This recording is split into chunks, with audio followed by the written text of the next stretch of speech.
మన అంశము చేప, ఫిష్. ఇంగ్లీష్లో మనం ఫిష్ అంటారు, తెలుగులో చేప అంటారు. దాన్ని గ్రీక్లో ఇక్తూస్ అంటారు. ఈరోజు మన అంశము ఇక్తూస్. ఇక్తూస్ అంటే చేప. ఇప్పుడు మన తెలుగులో దాన్ని చేప అనే మాటతో పిలుస్తాము, ఇంగ్లీష్లో ఫిష్ అనే మాటతో పిలుస్తాం అనుకున్నాం కదా. గ్రీకు భాషలో పిలవాలి అంటే ఇక్తూస్ అని పిలుస్తారు. ఇక్తూస్ అంటే దానికి ఇవ్వబడ్డ అక్షరాలు కానీ మనం జ్ఞాపకం చేసుకుంటే ఐఎక్స్. ఐ అంటే యేసు, ఎక్స్ అంటే క్రిస్టోస్. యేసు, క్రీస్తు. టీ అంటే థియోస్. థియోస్ అంటే గాడ్, దేవుడు. యేసు క్రీస్తు దేవుడు, యేసు. మరియు ఎస్ సేవియర్, రక్షకుడు లేదా సన్, కుమారుడు. అంటే దానికి ఇవ్వబడ్డ అక్షరాలు యేసు, క్రీస్తు, దేవుడు మరియు కుమారుడు లేదా రక్షకుడు. ఇక్తూస్ అనే మాటకు దానిలో ఆ పేరులో ఇవ్వబడ్డ అక్షరాలను గమనిస్తే అది యేసు ప్రభు వారికి సాదృశ్యమైంది ఆ మాట, ఇక్తూస్ అనే మాట. ఇక్తూస్ అంటే చేప అని అర్థము. అది యేసుక్రీస్తు ప్రభు వారికి ఇవ్వబడిన బిరుదులో ఒక బిరుదుగా కూడా ఉంది. ఎందుకయ్యా అంటే చేపని ఎందుకు పిలుస్తారయ్యా అంటే ఆ పేరు అక్షరాలు యేసుక్రీస్తు ప్రభు వారి దేవుడు మరియు ఆయన కుమారుడు లేదా రక్షకుడు అని అర్థం వచ్చేటట్టు ఉన్నది. కాబట్టి ప్రభువాన్ని చేపలు కూడా ఆదిమ సంఘంలో పిలుచుకునేవాళ్ళు. ఇప్పుడంటే మనం పెట్టుకున్న కొన్ని హింసలు వచ్చినప్పటికీ కొన్ని చోట్ల వాక్యం ధ్యానం చేసుకుంటున్నాము. కానీ ఆదిమ సంఘంలో ఉన్నప్పుడు క్రైస్తవులు ప్రార్థన చేసుకోవాలంటే శ్మశానాల్లో కూడుకునేవారు, గుహల్లో కూడుకునేవారు. అప్పుడు ఏ ఇంటికన్నా వెళ్ళి ఈరోజు ప్రార్థన ఉంది రండి అని చెప్పాలి అంటే ఒక రైట్ లాంటి మార్క్ వేసుకొని వెళ్ళేవాళ్ళు. ఒక చిన్న వెంకు మీద కానీ ఒక చర్మం దాని మీద కానీ ఒక ఇట్లా రైట్ కొట్టినట్టు రైట్ లాంటి మార్క్ వేసుకొని వెళ్ళేవారు. ఎవరన్నా చూసారనుకో ఏందో పిచ్చిగీతలాగా ఉంది అనుకునేవారు.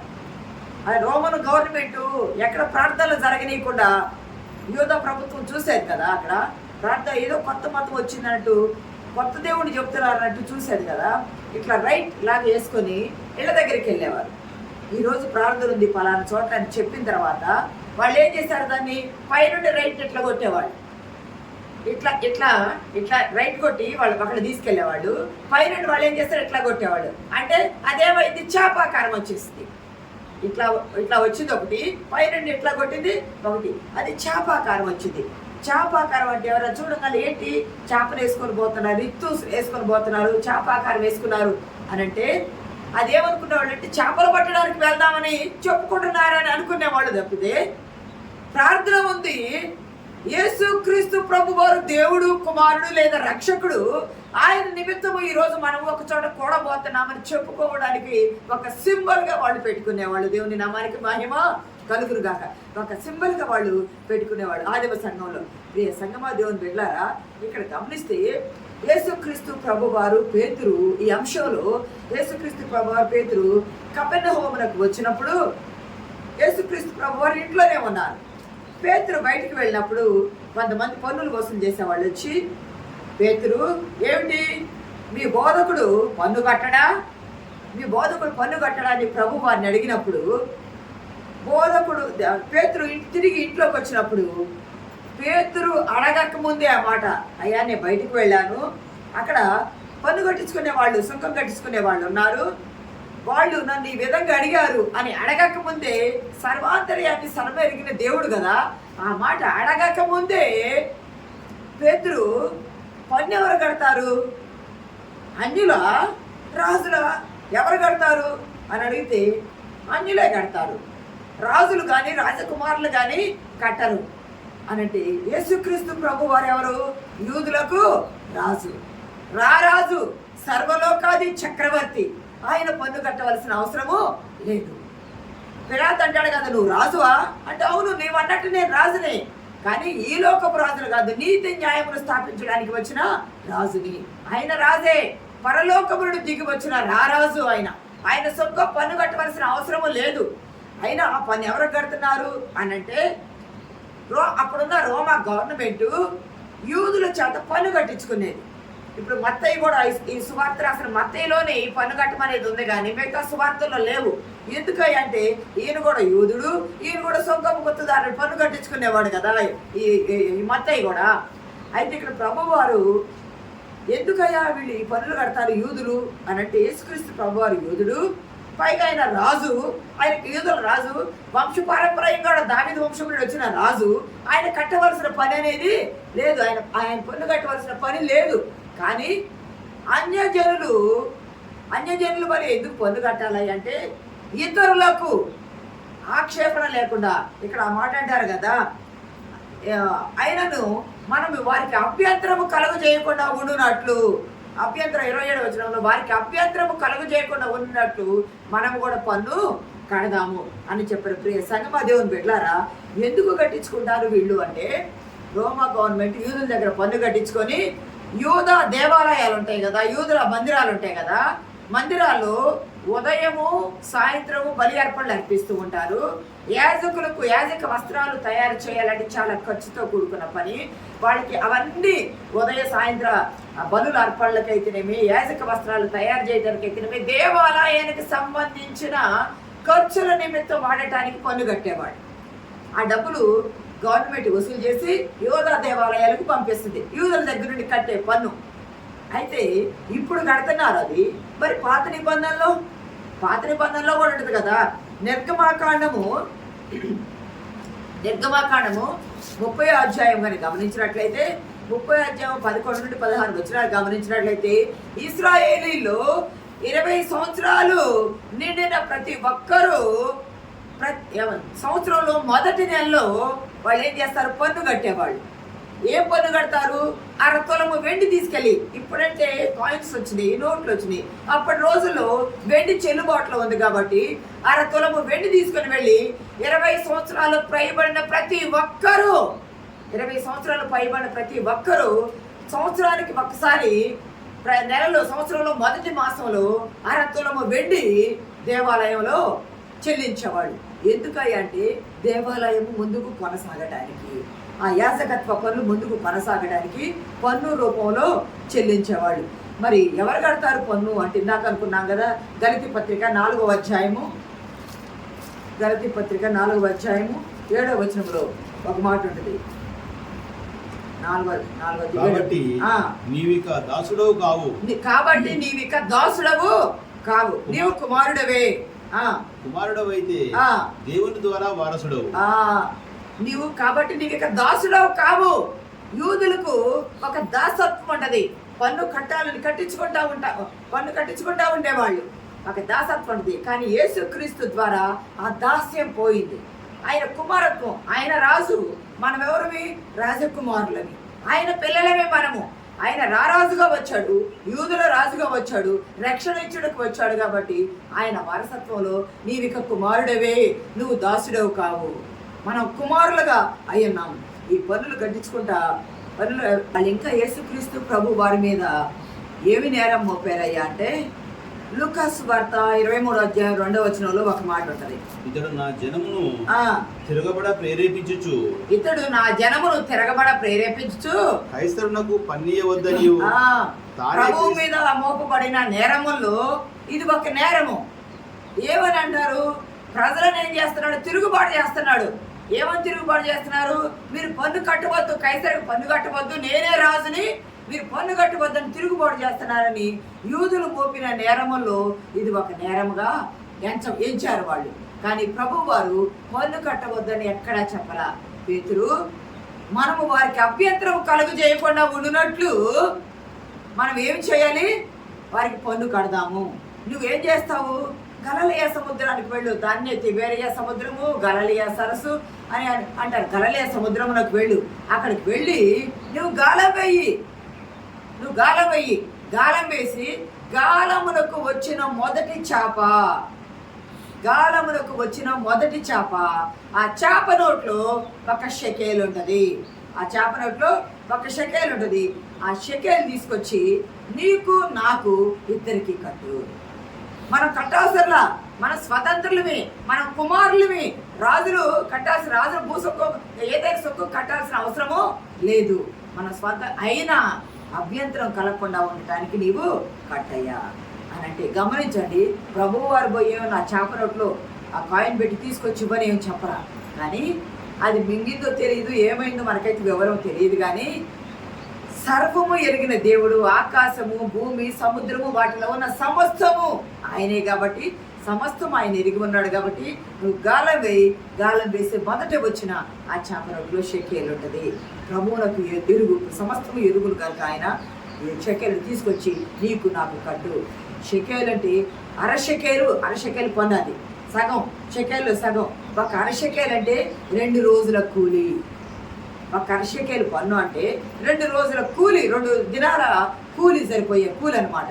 తీసుకొచ్చి కట్టమంటే షెకేలు దొరికింది, తీసుకొచ్చి చెరు సగం అంటే ఇక్కడ ఈ ఇక్తూస్, ఈ చేపకు ఇవ్వబడ్డ పేరేమిటో తెలుసా? ప్రభువునకు పన్ను కట్టిన చేప. దేవుని నామానికి మహిమ కలుగును గాక. ప్రభువునకు పన్ను కట్టిన చేప ప్రభువునకు ఉపయోగపడింది, పేతురుకు ఉపయోగపడింది. మరి మనము దేవునికి ఎలా ఉపయోగపడుతున్నాము? దేవుని బిడ్డలారా, ఇక్కడ గమనిస్తే ప్రభువులకు అది పన్ను కట్టింది, దాని నోట్లో చేప నోట్లో షెకేలు దొరికింది. అంటే ప్రభువు తన బిడ్డల కొరకు ప్రతిదీ సిద్ధపాటు చేసి పెట్టాడు. తగిన సమయం అందు అది బయలుపరచబడుతుంది. పేతురు కొరకు, పేతురు హృదయాంతరంగంలో పన్ను కట్టాలి కదా అన్న ఉన్న ఆలోచన ఎరిగిన ప్రభువు తాను సిద్ధపాటు చేసి పేతురు కొరకు ఏర్పాటు చేసిన వీళ్ళు తీసుకొచ్చుకోయా, మన కొరకు కూడా ఆశీర్వాదాలు ప్రభు సిద్ధపాటు చేసి పెట్టాడు. విశ్వాసంతో మనం వెళ్ళి తీసుకొచ్చుకోవాలి. పేతురు అడగల, ప్రభువా మొదటి చేపలో ఉంటుందా, లేదు ప్రశ్నలు వైరా, అంతే విన్నారు. ప్రభు చెప్పిన మాట విని వెళ్ళి తీసుకొచ్చి కట్టగా ఆ పన్ను షెకేలు దొరకగా తీసుకొచ్చి పన్ను కట్టారు.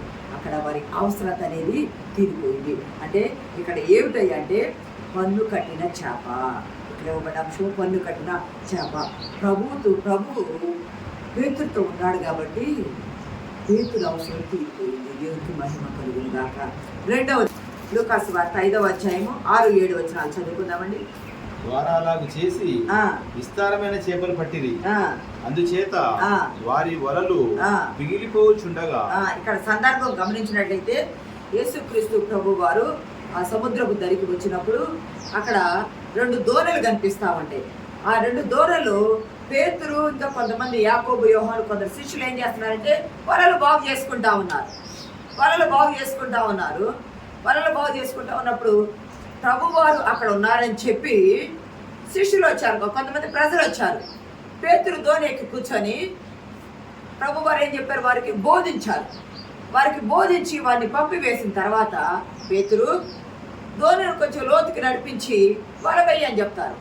పేతురు చెప్తాడు, ప్రభువా మేము రాత్రంతా చదివాయన్నమాట.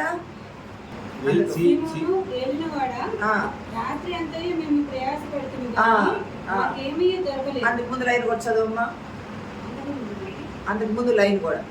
ఆయన బోధించుట చాలించిన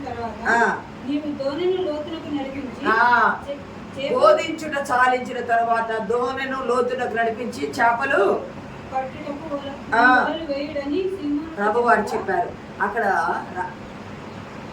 ప్రజలు వచ్చారు, ప్రజలకు బోధించారు.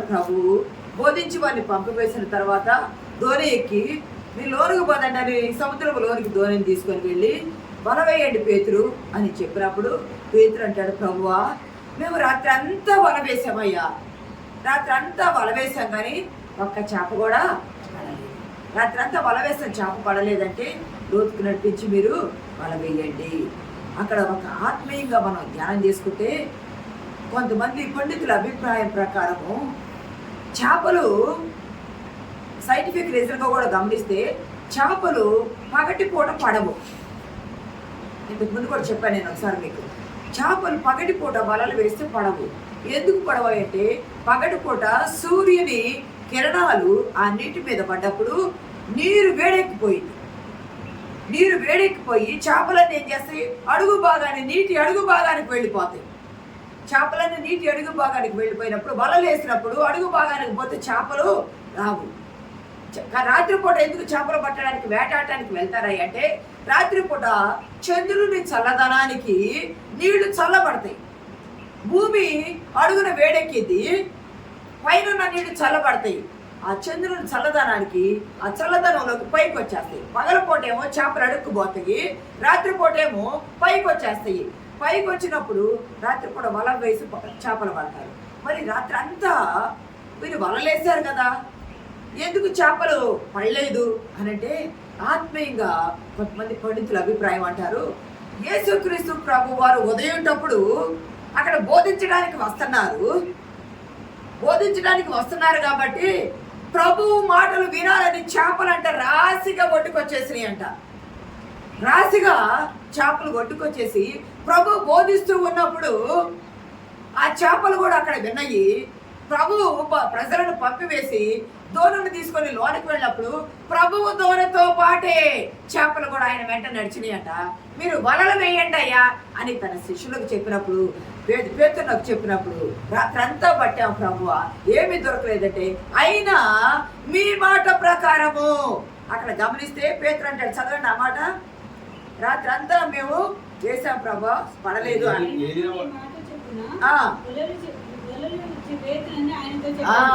రాత్రి అంతా మేము వలలు వేసాము వెళ్ళిన వారా, ఒక్క చేప పడలేదు. అయినను మీ మాట చొప్పున, మీ మాట చొప్పున మేము వలలు వేస్తామంటే ప్రభు మాట విని వలలు వేయగా విస్తారమైన చేపలు పట్టినాయంటే దేవుని నామానికి మహిమ కలుగును గాక. విస్తారమైన చేపలు పడ్డాయి. ఆ వలలు లాగలేకపోయారు. ఆ పక్కనున్న శిష్యులు కూడా ఆశ్చర్యపోయి పక్క దోణుల వారికి సైగ చేశారంటే మీరు రండి, మా చేపల వలలు పిగిలిపోయేటట్లున్నాయి. ఎంత గొప్ప అద్భుత కార్యము. రాత్రి అంతా చేపలు పట్టారు, వారికి ఒక్క చేప పడల.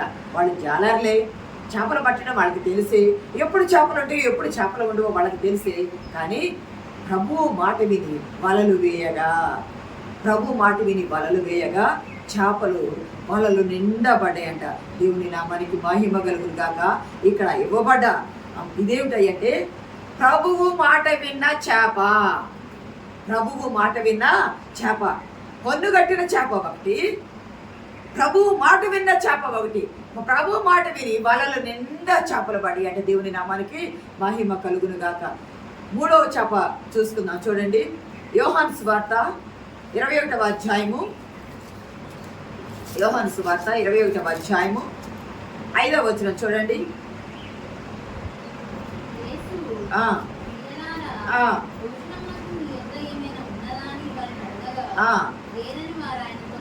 చాలండి. ఇక్కడ కానీ గమనించినట్లయితే